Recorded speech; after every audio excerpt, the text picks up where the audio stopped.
या व्हिडिओमध्ये सांगितलेली कथा, घटना, पात्र आणि ठिकाणं ही पूर्णपणे काल्पनिक किंवा लोककथांवर आधारित आहेत. कोणत्याही वास्तविक व्यक्ती, स्थळ किंवा घटनेशी यांचा संबंध नाही. ही कथा फक्त मनोरंजनासाठी तयार केली आहे. आमचा उद्देश कोणताही अंधविश्वास पसरवणे, भीती निर्माण करणे किंवा प्रत्यक्ष घटनांबद्दल चुकीची समज निर्माण करणे नाही. हा कंटेंट 16 वर्षांवरील प्रेक्षकांसाठी योग्य आहे. ही गोष्ट सांगायचं मला आजही त्रास होतो. कारण हे काही कल्पनेतलं नाही.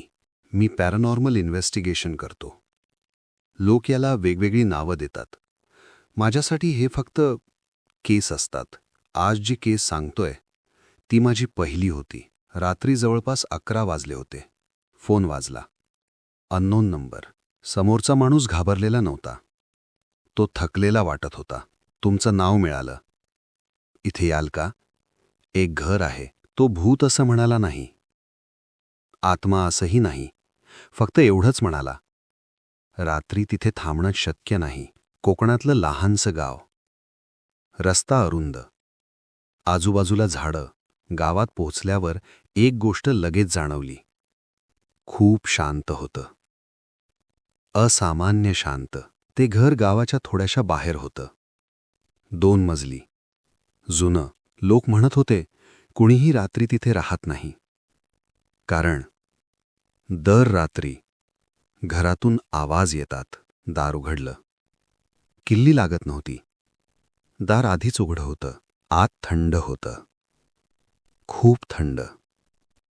असा वास येत होता जसं घर बराच काळ बंद असावं.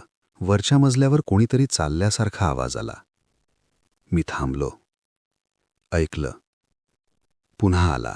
मला तेव्हा भीती वाटली नाही. फक्त क्युरिओसिटी होती. मी रेकॉर्डर सुरू केला. सवय आहे. कधीकधी आपल्याला जे ऐकू येत नाही ते नंतर रेकॉर्डिंगमध्ये ऐकू येतं. माझ्या मागून आवाज आला. खूप जवळून. इथे राहू नकोस. तो स्पष्ट आवाज नव्हता. पण शब्द होते. आणि तो पुरुषाचा नव्हता. दार बंद झालं. हवेत जडपणा आला. जसं खोली लहान होत चाललीये. मी हलू शकलो नाही. माझ्यासमोर कोणीतरी उभं असल्यासारखं वाटलं. ते दिसत नव्हतं.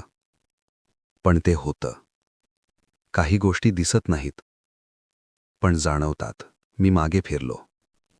दाराकडे गेलो. दार उघडलं. मी बाहेर पडलो.